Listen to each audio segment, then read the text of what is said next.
waiting on the lives. Hey, everybody. What can I say? Audio difficulties yet again.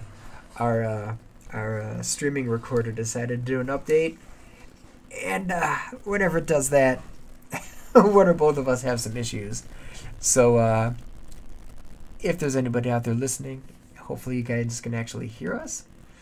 If there's nobody around, that's cool too. Worst case, you're just going to see our mouths going with no audio. Thank you for joining us regardless, and so far so good, Theo. I agree. I actually see stuff moving on my mixer, so fingers crossed people can hear us. Needless to say, though, we're the heels of time. I am your host, Theo, and this is my esteemed colleague, Derek, hitting you up one more time on a well, actually, it's bright and sunny here, Sunday. So, Second day of October. Correct. Birthdays galore. And so needless to say, let's get right into it, since we're starting a little late. Here we go.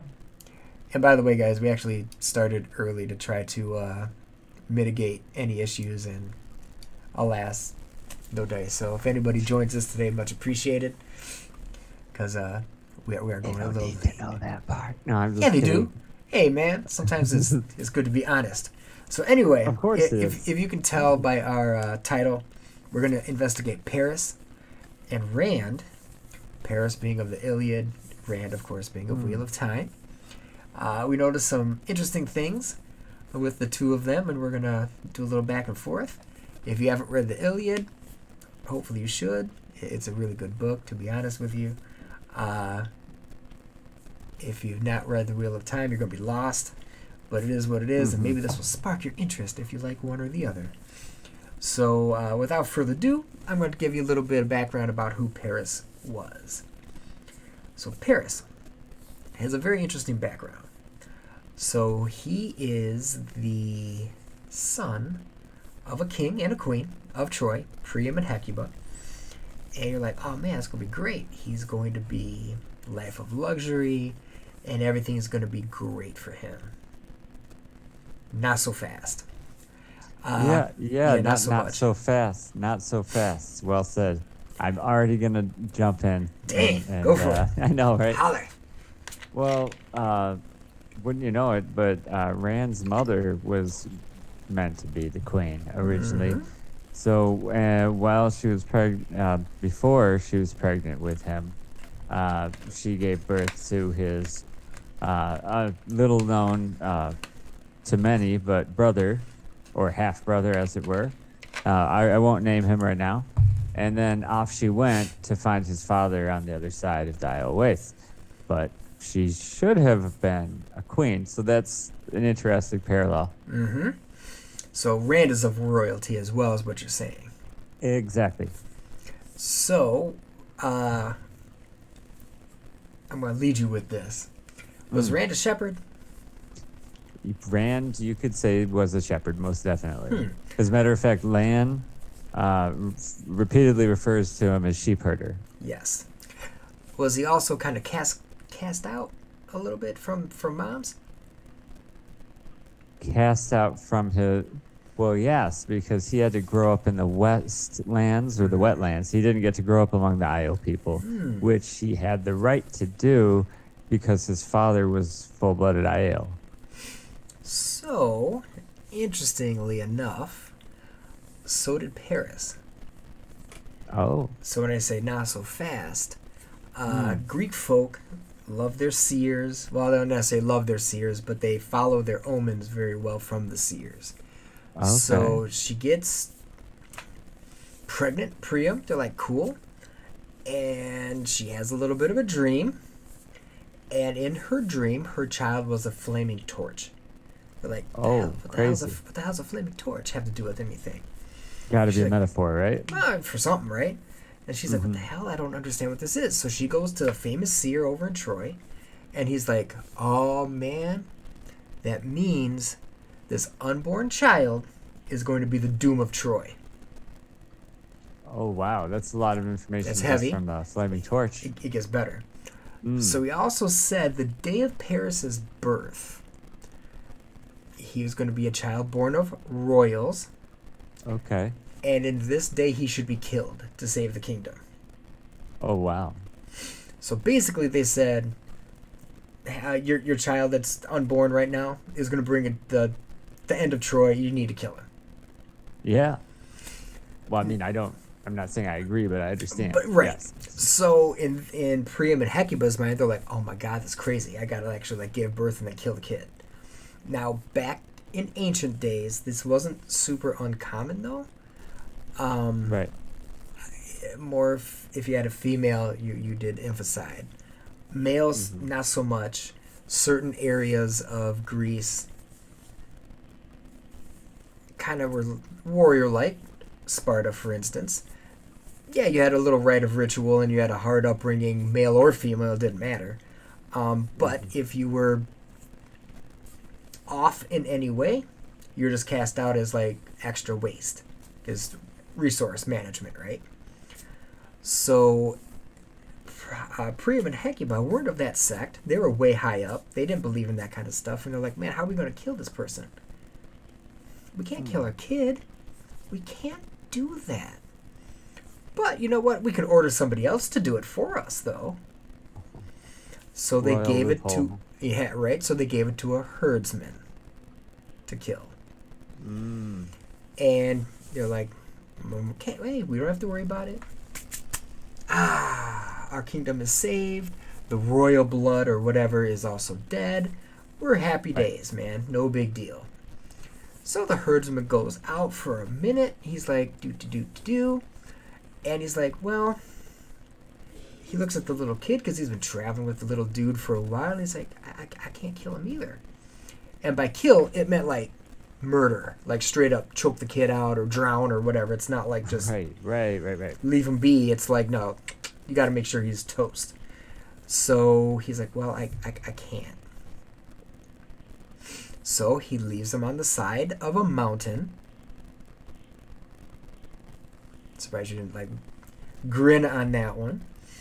But left him on the side of a mountain, Mount Ida. Well, I'm not going to stop you this time. Oh, okay, until you turn it back over. All right. So my bad. Go figure. You know how you say that kid grows up in the wild? Well, a female bear happened to walk around and was like, you need to suckle for some food? I'll let you do that. Again, this is also mythology, so it gets a little freaky. So he was able to survive. So the herdsman's like, oh, okay, I didn't kill him. Guess I should probably go bury him now because it's been like 9 days.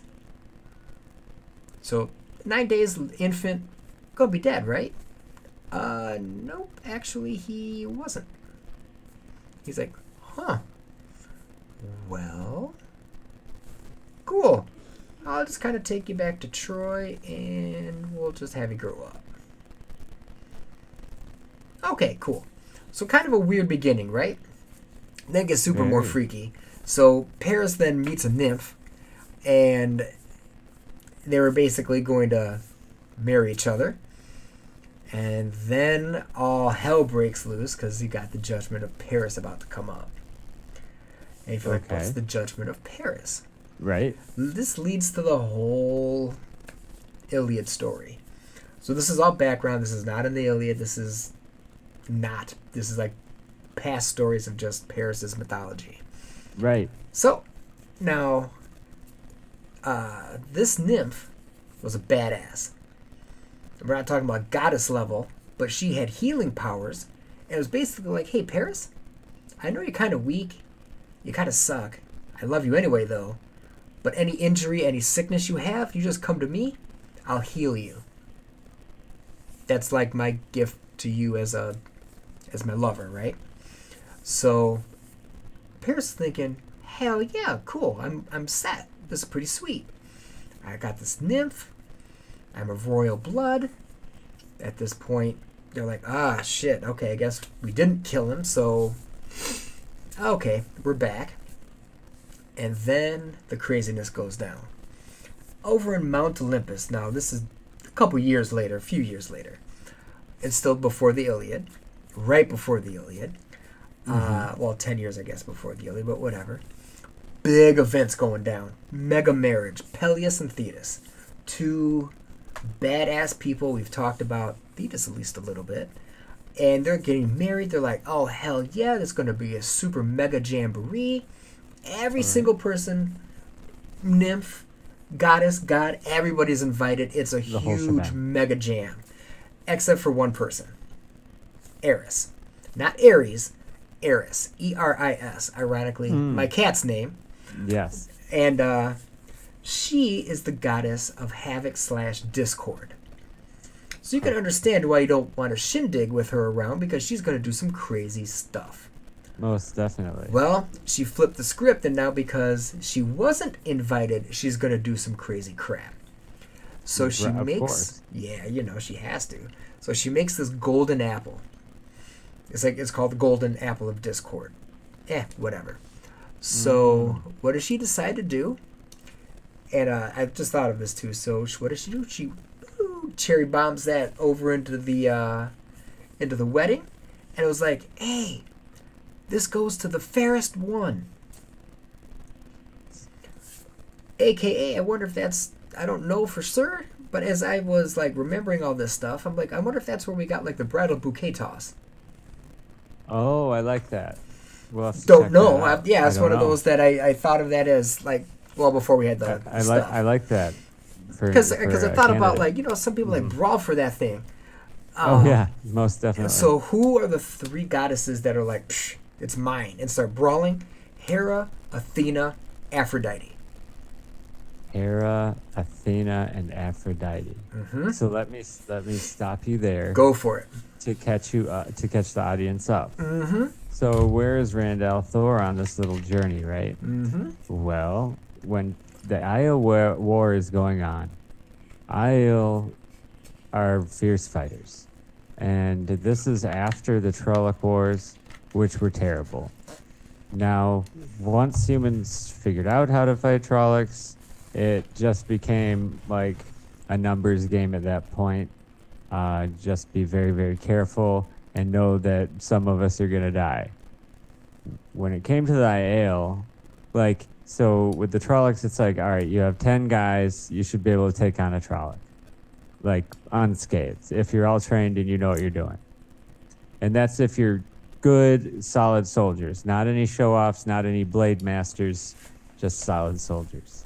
With Aiel, you could double that, and it would be a close call. So, the Trollocs call the Aiel wastelands the dying grounds. They're really fierce warriors, right? Mm-hmm. So it's not just royal blood, but it's like he also comes from this kind of warrior line, right? So now back to Paris and Rand and how this comes into play, right? So Tam is fighting these fierce Aiel, and the women fight along with the men. Well, he finds a pregnant Aiel, which is not, strictly speaking, supposed to happen. And as she's giving birth, she dies of a mortal wound. The baby, being the enemy of Tam, rightly speaking, what should he do? This is a moral dilemma. And on the grand scheme of things, that's, going to be an enemy someday. But in the here and now, compassion seems to, be the way to go. Mm-hmm. So he takes him, and like the shepherd, he takes him and raises him as his own, and the soldier stops being a soldier and becomes a shepherd in the Two Rivers. So we have a similar situation there. Now, he is also raised by an adoptive mother, Carrie Althor, the wife of Tam Althor. But we don't know much about her to say that she's really has any special gifts that she bestowed upon Rand necessarily. It is interesting that a nymph is healing Paris whenever he is sick, and in Rand's town, he grew up with Nynaeve, who heals him whenever he's sick. And Nymph and Nynaeve, I know this is a small connection, but they both start NY, don't they? So great. That's kind of funny. Nynaeve being a very strange name. And the crazy part. And a strange spelling. So the crazy part is now there's a difference in the book. Oh. The book, they are strictly platonic. Correct? Oh, I see. Well, in the book, they're platonic. Yeah, I see what you mean. The show is kind of You has a can't. little tension. We don't know yet. Yeah, we don't know what's going on with who in the show. Yeah. So Good not point. quite Good, no, good point. 1-to-1, but Good point. dang close to it in terms of name, abilities, and all except for the lover part. They weren't in the book, at least. Source Sure. material. Yeah, no, I hear you. So, yes. So, a lot of similarities there, nonetheless. And let's see. So, the Two Rivers is a very rough place to be raised. It's not quite the wilderness, but it's the next Close thing enough. to it. And right, exactly. Yeah. We're pretty caught up. There might have been something I missed, but I think that Yeah, I got- touches us I- up. yeah, I can say that. No. One Yeah. more thing. So where was Rand born? Well, he was born on a mountainside. Right. So you mentioned mountainside there. Correct. And the other thing is, there's a prophecy that Rand will save the world, right? Mm-hmm. But the prophecy is also that he's going to destroy the world. Similarly, you mentioned that Paris is prophesized in bringing about the destruction of Troy. right? Correct. Yep. So there we go again. The prophecy parallels are huge.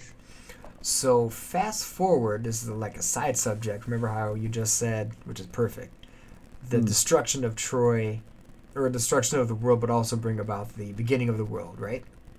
Yeah. So Paris is prophesied to bring about the end of Troy. However, in doing so, he forces the folks that remain of Troy in the Aeneid, namely Aeneas, to found Rome. So it's almost So a new beginning. almost kind of the same that's- thing, because Troy was a pretty dang baller city-state country, if you wanted to say it goes so far. Oh, most definitely. And then obviously, if you fast forward to Rome back in ancient days, Rome was like pretty much like the center of the earth. So Right. No, I hear you you. could kind of, if you believe that Troy was like this superpower city. So we're back. Understood. We're back to the judging, right? So everyone's like, "Hey, you know who's got to judge this? It's got to be Zeus." Zeus is like, Of course. he's like, "Oh hell no, I'm not going to judge this. This is no matter who I'm going to pick. Hera's his wife, Athena's daughter, and Aphrodite's, well, she's different." So he's like, "What the hell?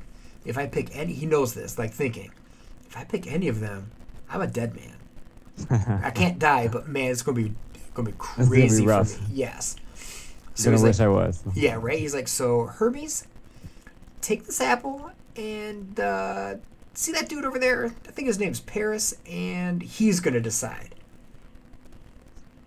Cool. Hermes goes down. He's like, "Bro, you've now been summoned, and you have to make this crazy decision." He's like, "Okay, cool. What do I have to do?"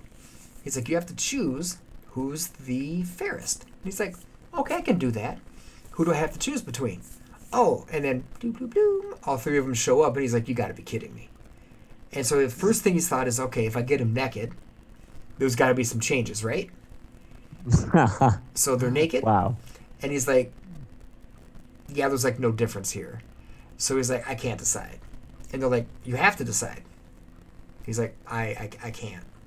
You guys are all equally fair. Can you just split the apple?" Can't split the apple. You got to decide. So he's like, "Well, let me go around it. Let me go off and think this through." He's like, "Hermes, what the hell am I gonna do, dude?" He's like, "Man," he's like, "I don't know." He's like, "You're gonna get a wrath of somebody, no matter what you do."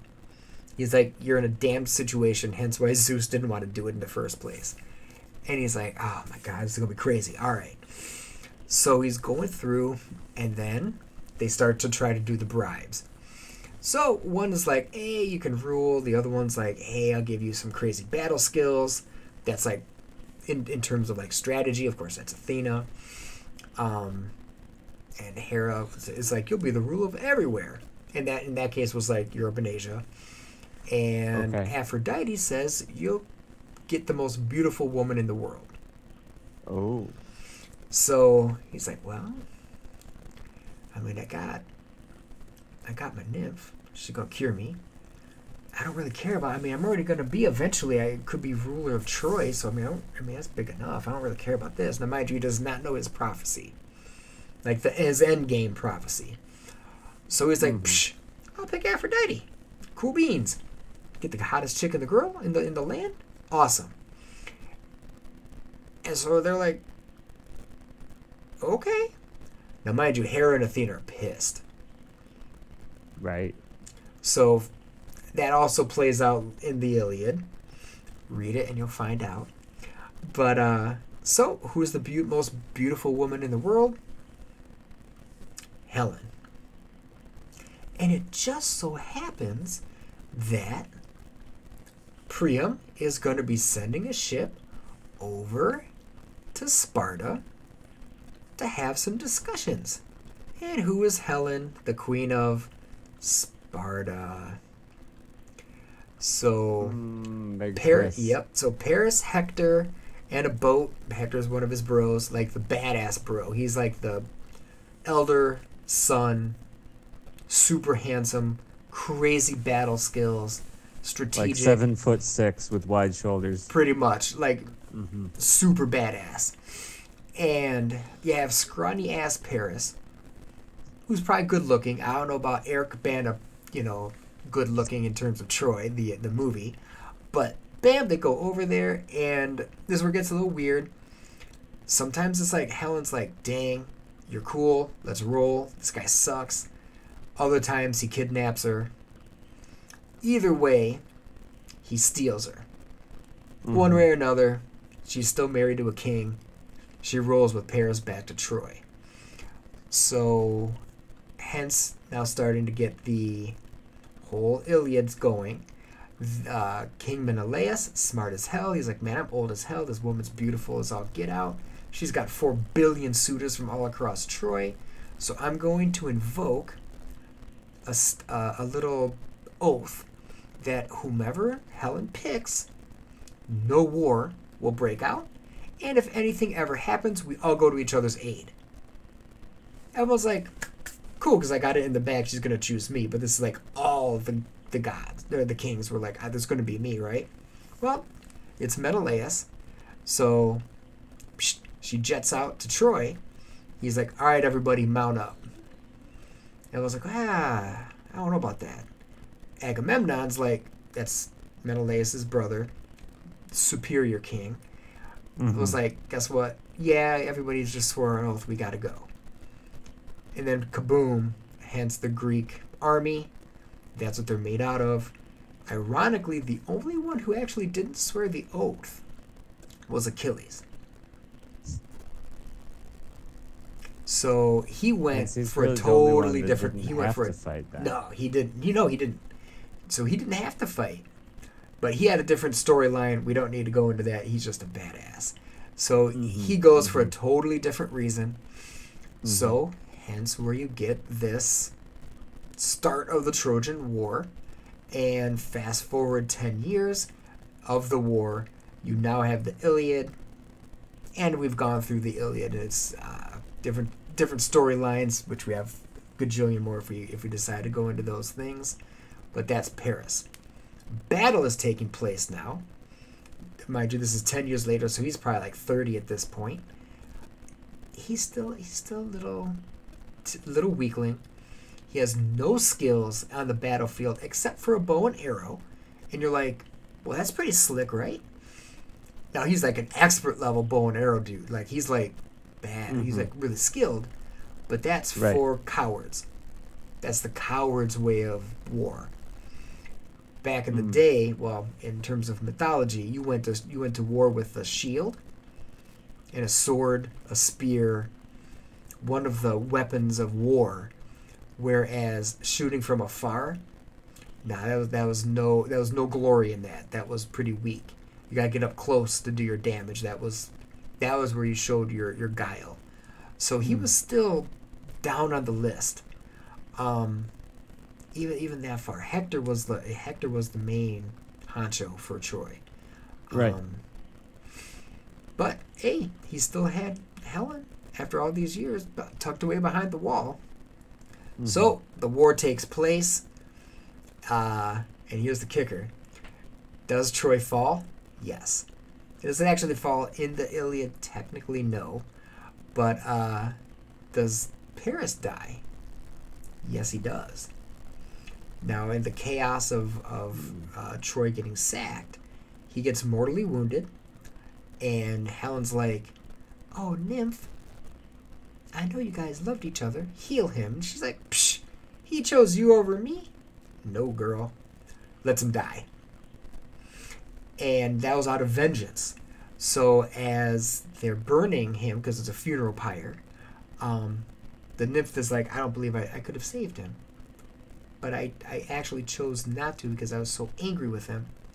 She kills herself. She hops on the pyre with him. So wow. kind of a tragic story. I mean, he brought upon him. He didn't really bring it upon himself. He had no choice in this matter. But from his forsaken, tragic destiny, fate, so to speak, he was gonna do something crazy like this. Like his life story was gonna be crazy, unless they literally killed him as a baby. But since they didn't, everything came to fruition. Yep.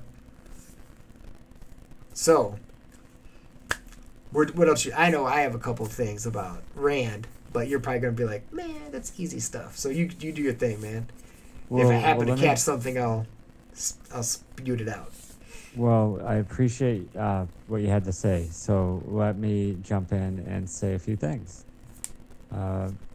Going off of these three goddesses, right? Hera, Athena, and Aphrodite.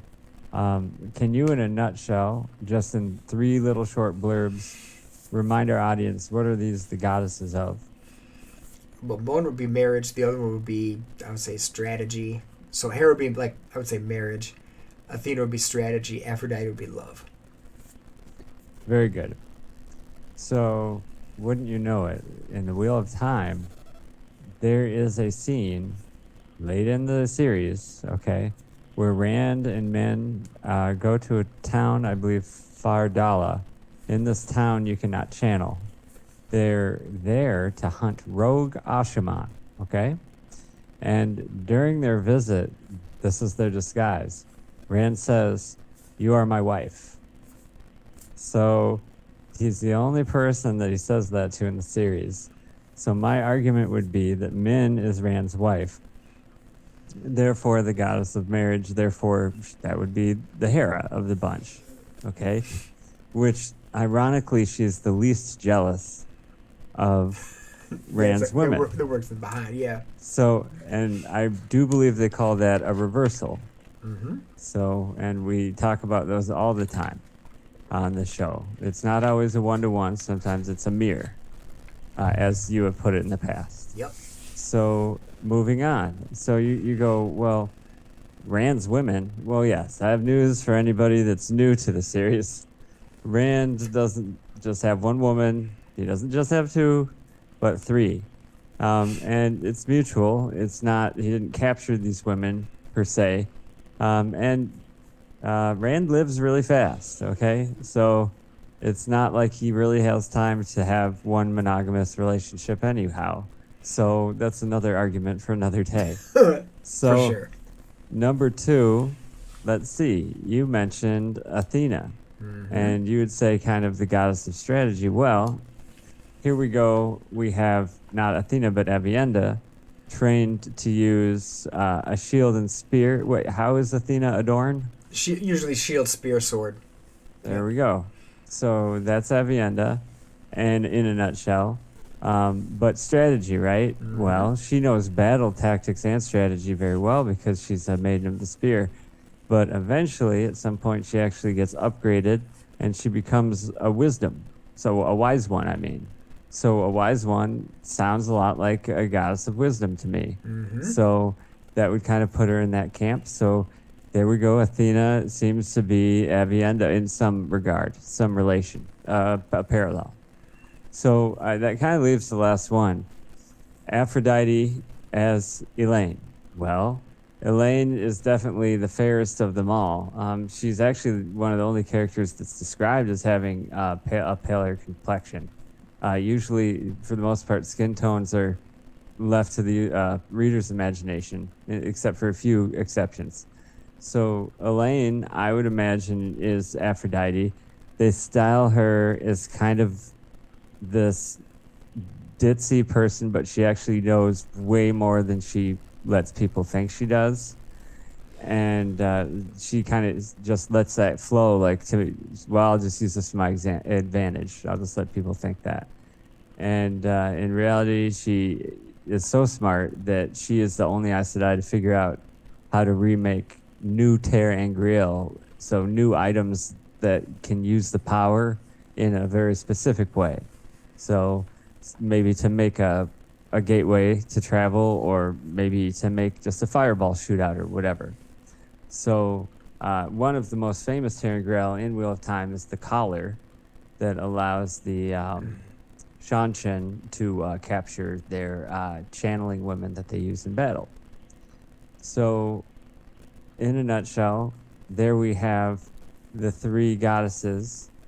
Now, what's funny is Rand doesn't have to choose one in particular, and he doesn't have an apple to give per se.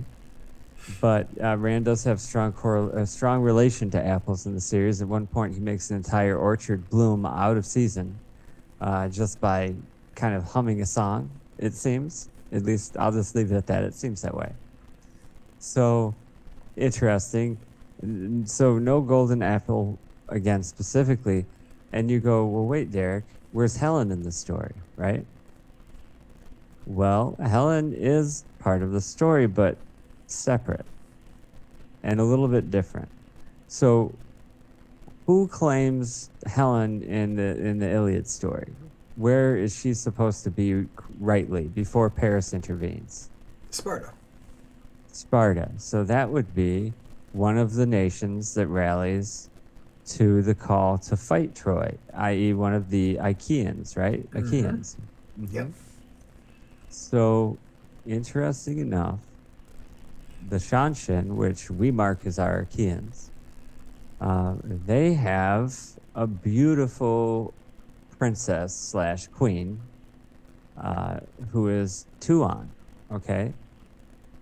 The lady that, guess what? Matt kidnaps. Oh, didn't you say some versions of the story Helen is kidnapped? Yep. Well, Matt kidnaps her. Yep. and this starts the deeper invasion from the Shanshan. It starts off secretly that she's missing, but they start hiding the fact by coalescing their forces for a huge invasion. So that is very similar, right? And let's see. Lastly, though, this is maybe a little surprise for you, but maybe there is more evidence that Nynaeve is the nymph. And maybe Robert Jordan felt that he improved the story here. You said that the nymph refused to heal Paris, and then in her grief threw herself in the pyre. Well, listen to this, audience, and if you want to say that this isn't parallel to the Iliad, I don't know what else to tell you. At the end of the Wheel of Time story, and this is a spoiler, and this is very sad. The end of the Wheel of Time story, Rand is dying. Who is there at his side? Nynaeve, the healer. Does she refuse to heal him? No. She says, I cannot heal this. And she weeps. She weeps before he dies, not after. Do you see how that's an improvement? On top of that, here we go. Rand's body is burned in a pyre of fire. A fire pyre.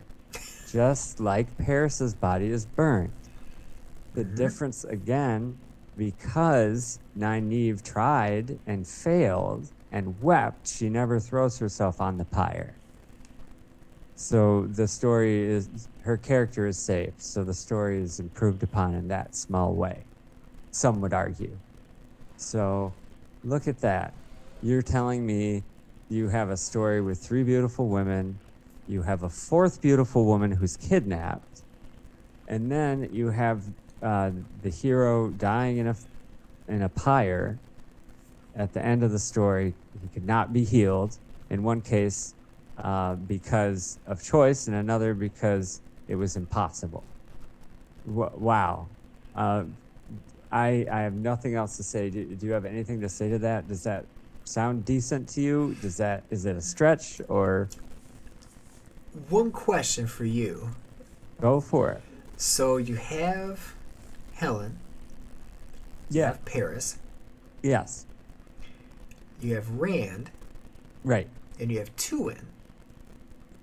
So in this So case, doesn't Rand Mhm. bow to Tuin though?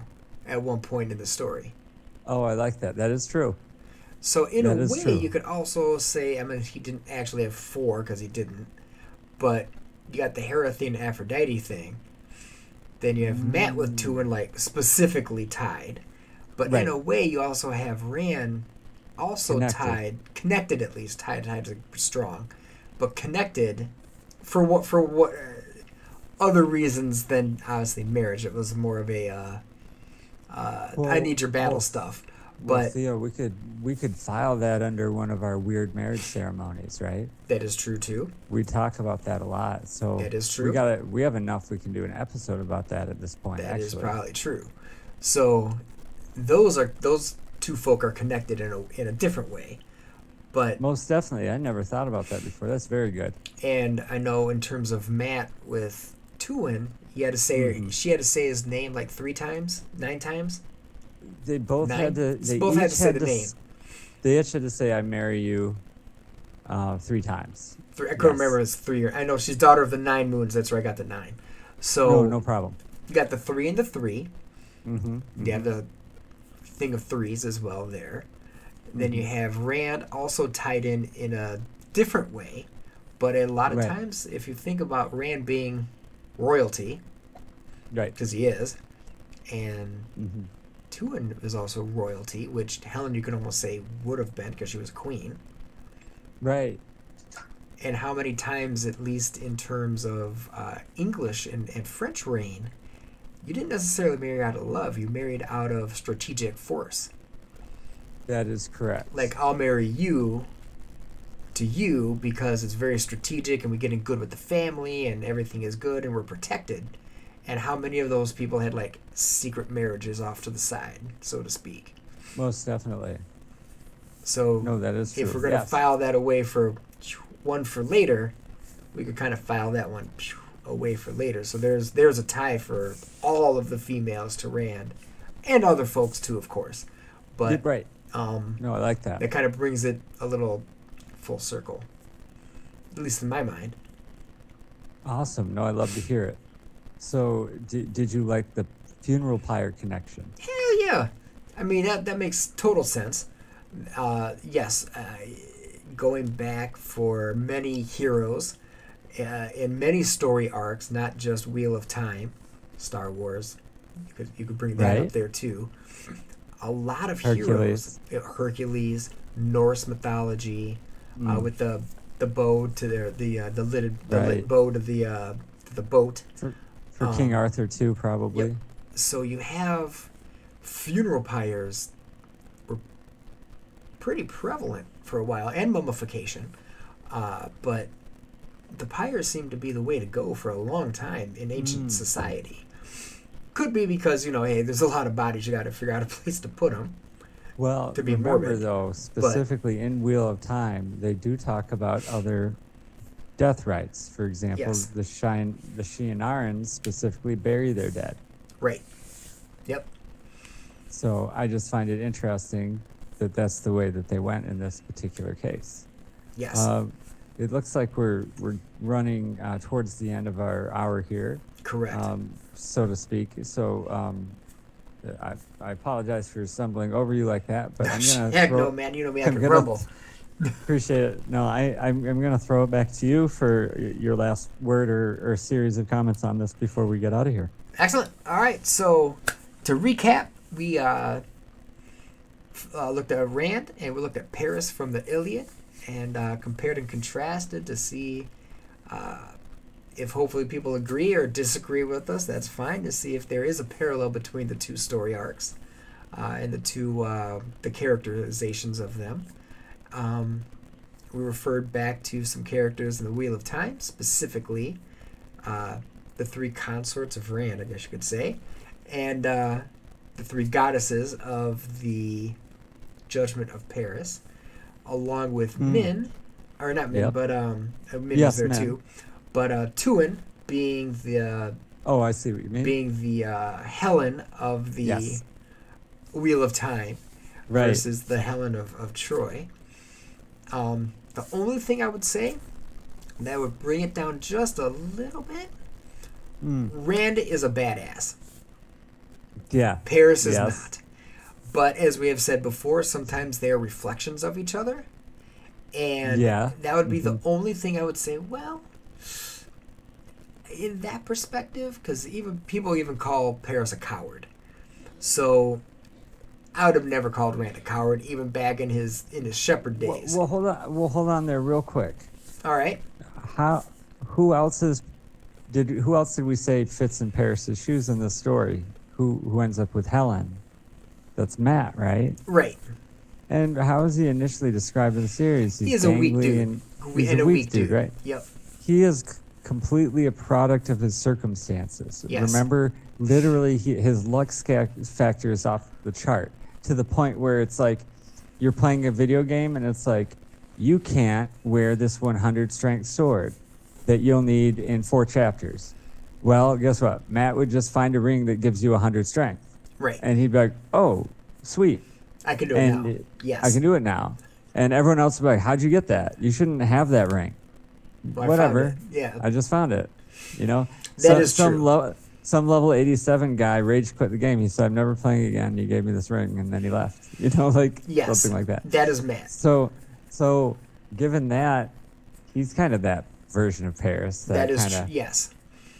Yep. So even cowardly in the beginning. Yeah, he would shy away from the battle because he didn't. Well, when he had the dagger and it was really corrupting him, he was straight up saying, you know, he who flees and runs away or whatever, you know, like let's get out of here. Yep. So that's cowardly. Yes. So in terms of Rand, he's not the coward. The coward aspect of Paris. So not for a moment. No. So that would be the only thing that viewers would say, well, hold up a second. I see. Yes. But you could also say, like I said, it's a reflection. But as we've also said, some of our characters in the Wheel of Time are inaugurations of other people in other stories kind of combined and then thrown. Most definitely. So keep that in mind. So it's not a 1-for-1. It's a little slice and dice and a little splicing of characters here and there. But overall, I think the arc follows.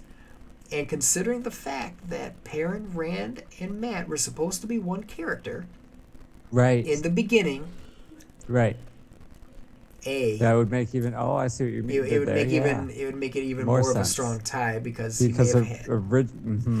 yes, originally you're saying Rand, his character, this Reese character, would have ended up with. Interesting. What are the last letters of Paris's name? R-I-S? Mm-hmm. Rand's original name was going to be Reese, R-Y-S-S? Yeah. Look at that. Yeah. Just saying. So that's what we thought of. We thought it would be an interesting topic to address. Hopefully you guys feel the same. But I think we've exhausted this topic for now. Hope you guys enjoyed what we had to say. Please like and subscribe. Thanks. Most definitely. We'll see you next week. Oh, and if you want to see a couple of middle-aged guys play some arcade-style video games. And swear a lot. That one's not safe for kids. So, not safe for kids. Sometimes Theo gets I get a little ragey. A little ragey. But he doesn't rage quit. He keeps going. Because that's the funny part. So, if you want to see that